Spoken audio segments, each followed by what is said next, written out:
The bar is half empty, washed in that dim orange glow that always makes the cheap whiskey look like liquid gold.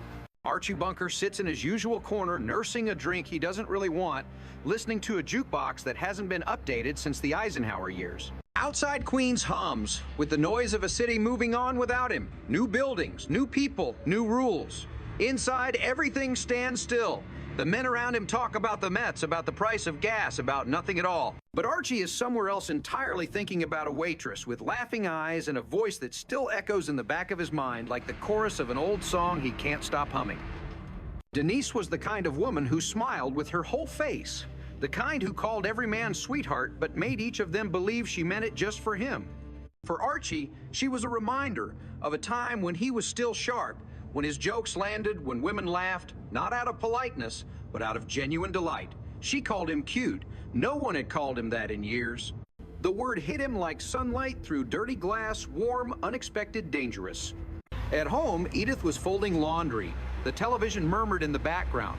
Their conversations had become small. Where's the salt? You forgot the milk. After 30 years of marriage, words had turned into habits, and love had turned into maintenance. Archie didn't cheat because he wanted passion. He went to the coffee shop because it was the only place where he still felt alive. But sometimes even the smallest flame can burn down a house. That night, after Edith left to deliver a set of dentures to a 90-year-old man at the Sunshine Home, Archie stood in front of the mirror debating with his reflection. The man staring back at him looked tired, older than his years. "Ain't nothing wrong with a little company," he muttered, straightening his collar. He took a bottle of Tawny Port, cheap, sweet, and delusional, and walked out into the night. Denise's apartment was small but warm. The smell of perfume hung in the air, something floral, faintly artificial, the scent of escape. Archie tried to act casual, but every word felt rehearsed, every gesture clumsy. He bragged about Italy, about the war, about chocolate bars and pretty girls. He sang a line of an Italian song badly. Denise laughed.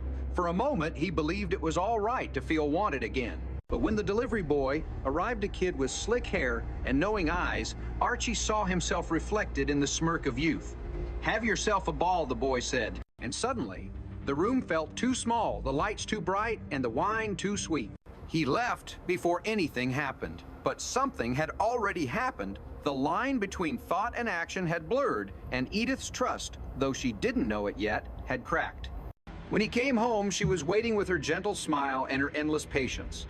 The house smelled of dinner gone cold. Archie tried to hide behind bluster and excuses, but Edith had known him too long. She asked simple questions that no man can answer without lying. "Where were you? Who were you with? Why are you smelling like perfume?" The lies tumbled out like broken glass bowling, poker groceries, anything but the truth. But when she found the slip of paper with Denise's number, the room fell silent. For the first time, Archie saw his wife not as the quiet woman who stood by him through everything, but as someone capable of leaving. Her hands trembled as she held the note, but her voice didn't. "Whose number is this?" she asked. He looked away. The silence between them was heavier than any argument. "I didn't do nothing," he finally said. "We had a drink, we talked, that's all."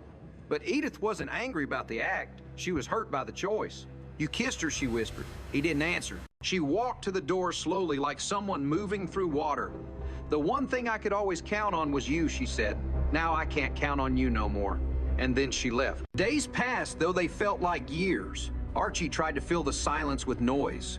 At Kelsey's, he told stories, made jokes, argued about boxing, pretended he was fine. His friends, drunk and bored, played along. But every time the laughter faded, he heard the echo of his own voice telling the Martian joke that no one ever really found funny.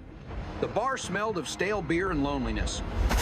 He started to realize that the freedom he always claimed to want felt a lot like being forgotten. Meanwhile, Edith found solace among the old souls at the Sunshine Home. She took care of people who had nothing left but stories. The patients loved her. She made them laugh, listened to their aches, stitched their buttons, and mended their dignity. For the first time, she felt needed for who she was, not just for what she provided. She even joked to Gloria that she could live there forever. But the truth was simpler. She wasn't running away from Archie. She was remembering how to stand without him. When Gloria visited, begging her mother to come home, Edith smiled sadly. He was thinking about doing what he said he didn't, she said. It wasn't bitterness, it was clarity.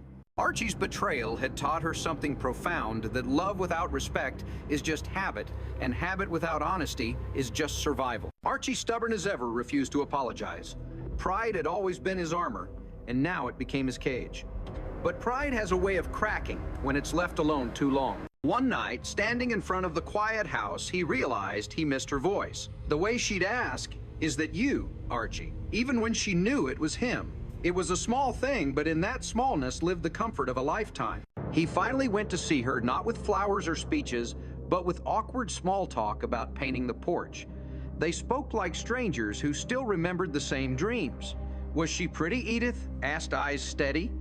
"I told you it didn't mean nothing," he said, and then softer, "but it meant something to you."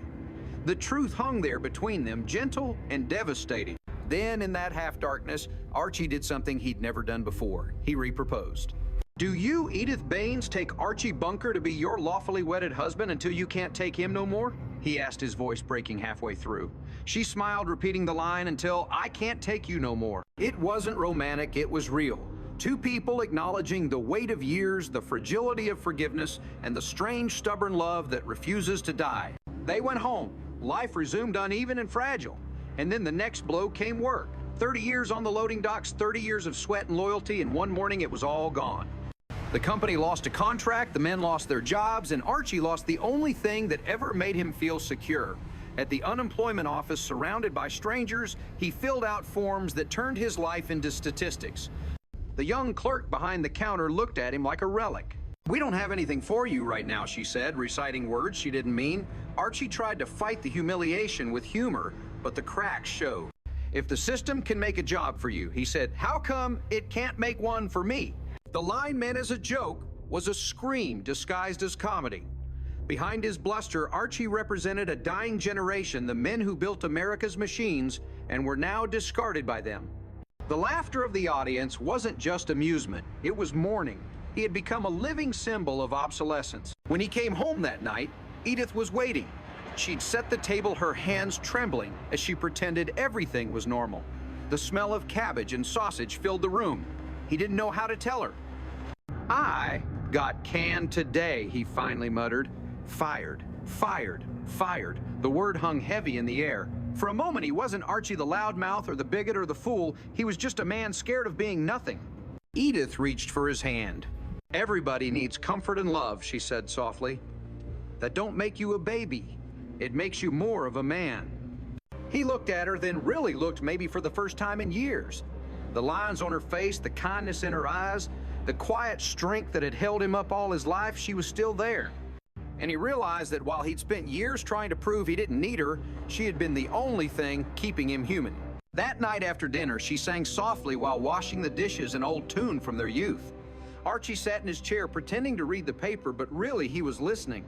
"How deep is the ocean?" she sang. "How high is the sky?" Her voice was thin but steady, filled with the kind of love that doesn't shout but endures. When she finished, he whispered, "Whatever happens, I love you." She smiled, not looking up, as if she'd been waiting all along for him to say it. The laughter track faded, replaced by the creak of their old house settling into the night. The television hummed softly. Somewhere outside, a car horn blared and the city kept moving. But inside, for the first time in a long while, Archie and Edith sat together in peace. Not because they had solved their problems, but because they had finally stopped running from them. Their story isn't about betrayal or forgiveness, not really. It's about time, the slow erosion of certainty, the quiet grace of endurance, and the small mercies that keep people bound together when everything else falls apart. Archie Bunker will never stop being Archie Bunker, stubborn, loud, and wrong most of the time.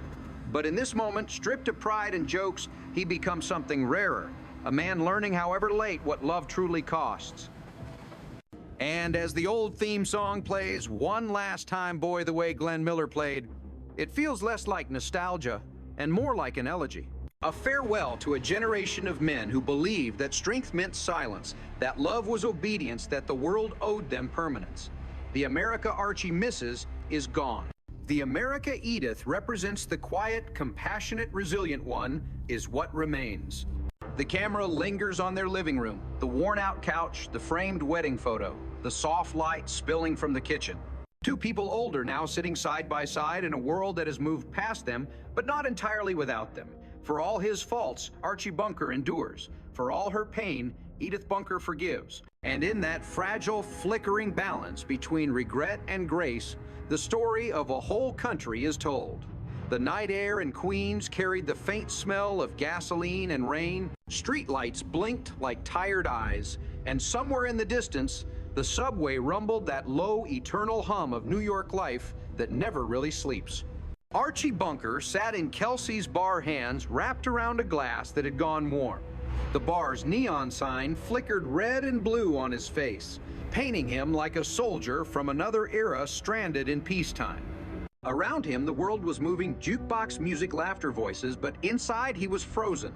Denise, the young waitress, moved between tables with an easy rhythm. Her laughter wasn't loud, but it lingered light and musical. She laughed at Archie's jokes, not because they were funny, but because she saw something behind them, the lonely pride of an aging man who still wanted to feel alive. "You're cute, Mr. Bunker," she said, once her voice teasing. And for the first time in years, someone's eyes lit up when they looked at him. He hadn't felt that in so long. At home, Edith was kind but distracted, her life filled with volunteer shifts and casseroles for the Sunshine Home. The house was clean, the meals were hot, but the warmth between them had thinned into routine. The silence at dinner had become familiar, a silence that wasn't hostile but heavy, as if both were too tired to bridge the space between them. Archie wasn't a bad man, just a man who had run out of ways to be good. That night, he waited for Edith to stay home. But she left again, carrying an envelope and a smile, heading to deliver dentures to an old man. "He can't eat without 'em," she said, almost cheerfully. Archie forced a grin. When the door closed, he opened the bottle of tawny port he'd bought for her. The wine tasted sweet, desperate. He looked at his reflection in the window, a man half lit by television glow, and decided to take a walk. Denise's apartment smelled like perfume and cheap wine. The lights were soft, the kind of lighting that flatters everyone. She put on a record, something slow, something old, and told him to sit down. He did awkwardly, his body tense, his hands restless. He made jokes about the decor, about her cat, about himself. She laughed again, genuinely this time. For a while, it was just talk stories about the war, about Italy, about how the chocolate there tasted better than anywhere else. He threw in a few broken Italian phrases he barely remembered, pretending he was the kind of man who had once been interesting. Denise poured him another glass, her eyes kind but curious. And in that small, false intimacy, Archie found something he didn't know he'd lost attention. But then the doorbell rang. A kid, maybe 20, walked in tall, confident, unbothered. The delivery boy. He handed over the receipt, took one look at Archie, and smirked. "Have yourself a ball, pal," he said, walking out. The words echoed. They cut deeper than any insult. Suddenly, Archie saw himself through the boy's eyes, old, ridiculous, pathetic. The illusion shattered. He stood up too quickly, muttered something about forgetting his hat, and left the apartment. The streets were cold and wet, neon reflections trembling in puddles. Archie walked fast, as if motion could erase what had happened, or what almost did. By the time he got home, his shoes were soaked, his pride hollowed out. Edith was sitting in her chair, waiting, the television still on. She turned to him with a soft smile that made him ache. "Did you have a nice time at the bowling alley?" she asked.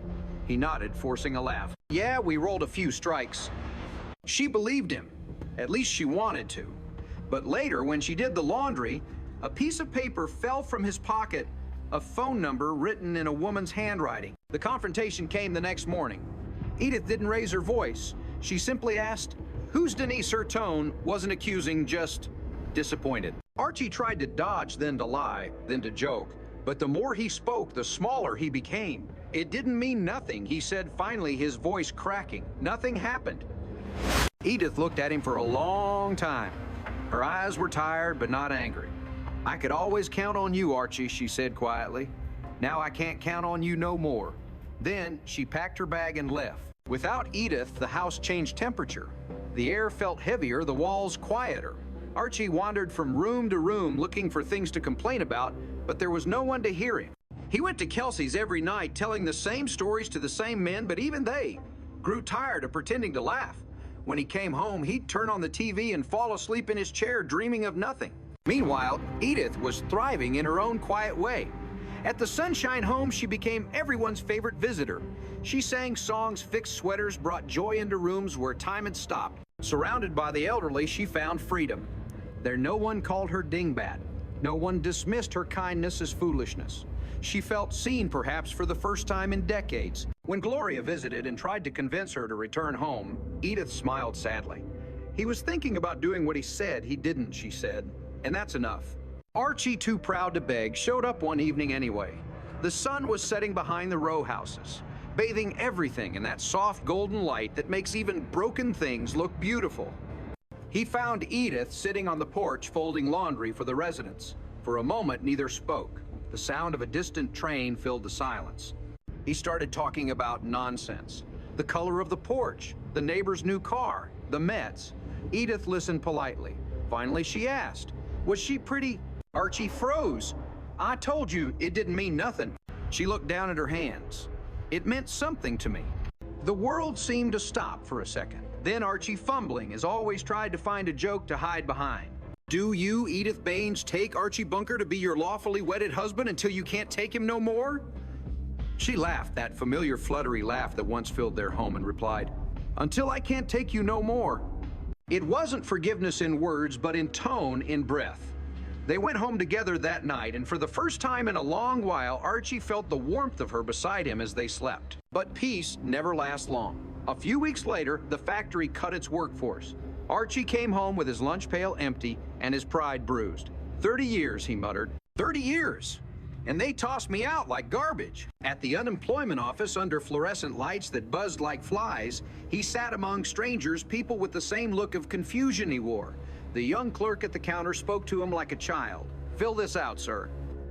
Wait 4 weeks for processing. Archie grumbled, but his anger was hollow. Now, if the system can make a job for you, he said, why can't it make one for me? The clerk didn't even look up. "That's not how it works, sir." Back home, he didn't tell Edith right away. He couldn't. When he finally did, she didn't say anything. She just took his hand, her touch as gentle as the first time they danced. "Everybody needs comfort and love," she said softly. "That don't make you weak. It makes you human." He cried then quietly, like a man learning for the first time that strength and weakness are sometimes the same thing. That night, they sat in the living room, the television flickering silently. The walls were the same, the furniture the same, but something had shifted. The air between them was lighter. They didn't talk much. They didn't need to. The years had already said everything for them. Edith hummed a song under her breath, something old, maybe Glenn Miller, maybe just a tune from her youth. Archie closed his eyes and listened. The melody carried him somewhere back in time, to the dances after the war, to the smell of perfume, and hope, to the feeling of being young and certain again. He reached out and took her hand. Whatever happens, he whispered, "I love you." Edith smiled faintly. "I know, Archie." Outside, the night deepened. The city kept moving, cars, trains, laughter from distant windows. The bunker house glowed softly in the dark, a small island of tenderness in a world that had forgotten how to be kind. When the credits roll in this imagined film, the camera lingers on that image. Two aging lovers sitting quietly in their worn-out living room, the sound of a record player spinning an old tune, and the words of the theme song drifting like a memory boy, the way Glenn Miller played. The lights fade, the music lingers, and in that fragile glow, one truth remains, even in a world that changes too fast for love to keep up. Sometimes love still does just enough.